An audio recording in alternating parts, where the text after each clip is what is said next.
Yes, ഈ വിഷയത്തിൽ ഇപ്പോൾ പ്രതികരിക്കാൻ ഹിന്ദു ഐക്യവേദിയുടെ മുഖ്യ രക്ഷാധികാരി ശശികല ടീച്ചർ ചേരുകയാണ്. ശ്രീമതി ശശികല ടീച്ചർ, ഈ അയ്യപ്പ ഭക്ത സംഗമം എന്ന നിലയ്ക്ക് ഇപ്പോൾ ദേവസ്വം ബോർഡും സംസ്ഥാന സർക്കാരും അയ്യപ്പ ഭക്തരുടെ പേരിൽ ഒരു വലിയ പരിപാടി നടത്താൻ തീരുമാനിക്കുന്നു. നമുക്കറിയാം, ശബരിമലയിലെ ആചാരലംഘനത്തിന് നേതൃത്വം കൊടുത്തത് ആരാണ്, ഒപ്പം ഭക്തരെ തല്ലിച്ചതച്ചത് ആരാണ് എന്നതൊക്കെ നമ്മൾ 2018-19 കാലഘട്ടത്തിൽ കണ്ടതാണ്. അതൊരിക്കലും ഒരു അയ്യപ്പ ഭക്തനും ഒരു ഹൈന്ദവ വിശ്വാസിക്കും മറക്കാൻ കഴിയുന്ന കാര്യങ്ങളുമല്ല. ഇപ്പോൾ അതേ കൂട്ടർ തന്നെയാണ് ഇത്തരത്തിൽ പമ്പ മണപ്പുറത്ത് വലിയ അയ്യപ്പ സംഗമത്തിന് ആഹ്വാനം ചെയ്യുന്നത്. എങ്ങനെ പ്രതികരിക്കുന്നു ശശികല ടീച്ചർ? ഇത് 2018 ചെയ്തതിനേക്കാൾ വലിയ വഞ്ചനയോ അല്ലെങ്കിൽ വലിയ തരത്തിലുള്ള അപമാനിക്കലോ ആണ് ഇപ്പൊ ഈ നടത്തുന്നത്. കാരണം അന്ന് വേണമെങ്കിൽ നമുക്കത് കമ്മ്യൂണിസത്തിന്റെ ഒരു അജണ്ടയാണ് എന്ന് വേണമെങ്കിൽ സമാധാനിക്കാമായിരുന്നു. കാരണം ഓരോ രാഷ്ട്രീയ പാർട്ടിക്കും അതിൻ്റെതായ ആശയങ്ങൾ ഉണ്ടാവാം, ആദർശങ്ങൾ ഉണ്ടാകാം. അപ്പൊ അവർ വിശ്വാസത്തിനെതിരാണ് എന്നതുകൊണ്ട് വിശ്വാസികളെ വേദനിപ്പിക്കുന്നതിൽ അവർ ആനന്ദം കണ്ടതാണ് എന്നൊക്കെ നമുക്ക് പ്രത്യയശാസ്ത്രത്തിന്റെ പേരിൽ വേണമെങ്കിൽ സമാധാനിക്കാമായിരുന്നു.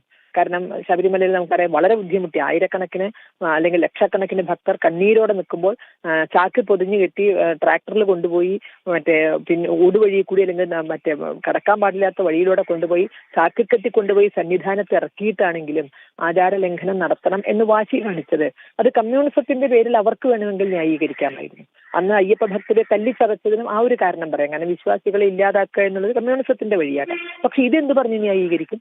അന്ന് ആചാര ലംഘനം നടത്തിയ അയ്യപ്പ ഭക്തന്മാരുടെ മുഖത്ത് കാർത്തിച്ചു തുപ്പിയവര്, അന്ന് അയ്യപ്പ ഭക്തന്മാരെ തല്ലിക്കൊന്നവര്, എറിഞ്ഞു കൊന്നവര്, നമുക്കറിയാം പന്തളത്ത് കൂരമ്പാലയില് കല്ലെറിഞ്ഞാണ്, തലയ്ക്ക് കല്ലെറിഞ്ഞാണ്, തല പൊട്ടിച്ചാണ് കൊന്നത്. അങ്ങനെ 5ഓളം മരണങ്ങൾ ആ സമയത്ത് നടന്നിട്ടുണ്ട്. ബാക്കിയെല്ലാം കൊല്ലാക്കൊലയായിരുന്നു. ഇതെന്ത് പറഞ്ഞ് ന്യായീകരിക്കുക? അതൊക്കെ നടത്തിയവർ ഇപ്പൊ എന്തിന്റെ പേരിലാണ് അയ്യപ്പ ഭക്ത സംഗമം വിളിച്ചു കൂട്ടുക?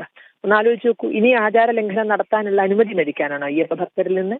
അതുമല്ലെങ്കിൽ തെരഞ്ഞെടുപ്പിലെ വോട്ടവരിൽ നിന്ന് മോഷ്ടിച്ചെടുക്കാനോ?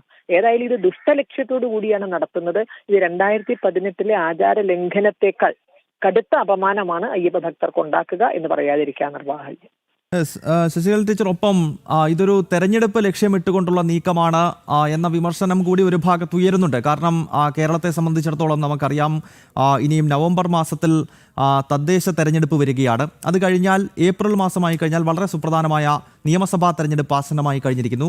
സ്വാഭാവികമായും ഒരു ഹിന്ദു വിരുദ്ധ സ്വഭാവമുള്ള സർക്കാരാണ് പിണറായി വിജയൻ്റേത് എന്ന കാര്യത്തിൽ സംശയമില്ല. അത് ഹൈന്ദവ സമൂഹത്തിനിടയിൽ ആ സർക്കാർ സംവിധാനങ്ങൾക്കെതിരെ വലിയ വിമർശനം ഉയരുന്നുണ്ട്, പ്രതിഷേധങ്ങൾ ഉയരുന്നുണ്ട്. അപ്പോൾ സ്വാഭാവികമായും ഹൈന്ദവ വോട്ടുകളെ തങ്ങൾക്കൊപ്പം കുറച്ചെങ്കിലും പിടിച്ചു നിർത്തുക എന്നൊരു ലക്ഷ്യം ഈ അയ്യപ്പ സംഗമത്തിലൂടെ സർക്കാർ ഉദ്ദേശിക്കുന്നുണ്ടോ ശശികല ടീച്ചർ? ഇവിടെ അങ്ങനെ ഉദ്ദേശിച്ചാലും അത് നടക്കുമോ? അതാണ് ഞാൻ പറഞ്ഞത്, അപമാനിക്കലാണ് എന്നുള്ളത്. കാരണം ഹൈന്ദവ സമൂഹത്തിന്റെ അവകാശങ്ങൾ അംഗീകരിച്ചു കൊടുക്കുന്നതിനോ അവർക്ക് വേണ്ടുന്ന ആനുകൂല്യങ്ങൾ പ്രഖ്യാപിക്കുന്നതിലോ അവർക്ക് തുല്യമായ അവസരങ്ങൾ ഉണ്ടാക്കി കൊടുക്കുന്നതിലോ സാമൂഹ്യനീതി നേടിക്കൊടുക്കുന്നതിലോ ചെറുവിരൽ പോലും അനക്കാതെ അപമാനിക്കാൻ കിട്ടാവുന്ന ഓരോ സമയത്തും അപമാനിച്ച് ഗണപതി മിത്താണ് എന്ന് പറയാനും സനാതനധർമ്മത്തെ നശിപ്പിക്കണമെന്ന് പറയാനും കിട്ടുന്ന ഒരു സമയവും അത്തരത്തിൽ അല്ലെങ്കിൽ പാഴാക്കി കളയാതെ ഹൈന്ദവ സമൂഹത്തിന്റെ മുഖത്തിനിട്ട് തന്നെ അടിച്ചവര് മുഖം വിളിക്കാൻ അയ്യപ്പ ഭക്തരെ വിളിച്ചാൽ വോട്ട് ചെയ്യുമെന്നാണ് വിചാരിക്കുന്നത്?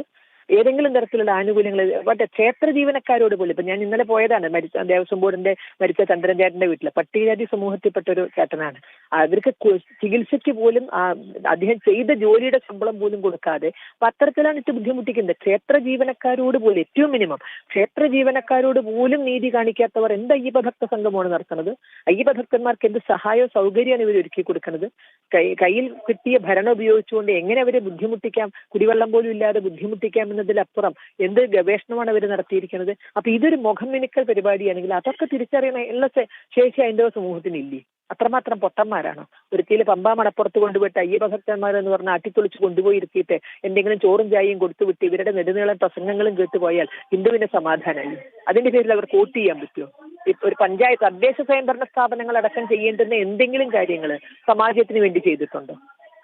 ഇന്നലെ ഒരു പക്ഷേ ജനം ടി വിയൊക്കെ റിപ്പോർട്ട് ചെയ്തതാണ്. ഇന്നലെ മണ്ണാർക്കാട് ഭാഗത്ത് ഒരു ക്ഷേത്രത്തിൽ കയറി നിരങ്ങിയിരിക്കുകയാണ് വികലാംഗനായ പട്ടികജാതി സമൂഹത്തിൽപ്പെട്ട അതിന്റെ പൂജാരിയോടും ആ കുടുംബത്തോടൊക്കെ ചെയ്തത് നെറികേടാണ്. ആ പഞ്ചായത്ത് ചിന്തിക്കണം നമ്മൾ, അദ്ദേഹത്തിന്റെ ക്ഷേത്രത്തിൽ പഞ്ചായത്ത് നാളിതുവരെ നമ്പർ പോലും കൊടുത്തിട്ടില്ല. ഇത്രയും വലിയൊരു വിഷയം ഉണ്ടത് പഞ്ചായത്ത് പ്രസിഡന്റ് അന്വേഷിച്ച് നോക്കിയിട്ടില്ല. അപ്പൊ എന്ത് തദ്ദേശ സ്വയംഭരണ സ്ഥാപനങ്ങളെ കൊണ്ട് ഹൈന്ദവ സമൂഹത്തിന് ലഭിക്കാവുന്ന ഒന്നും ചെയ്തു കൊടുക്കാതെ ഈ ഗിമ്മിക്ക് കൊണ്ട് വോട്ട് നേടാം എന്ന് വിചാരിക്കുന്നുണ്ടെങ്കിൽ കാലം മാറി എന്നവർ മനസ്സിലാക്കുകയാണ് വേണ്ടത്. വളരെ നന്ദി ഈ ഘട്ടത്തിൽ പ്രതികരിച്ചതിന് ശശികല ടീച്ചർ.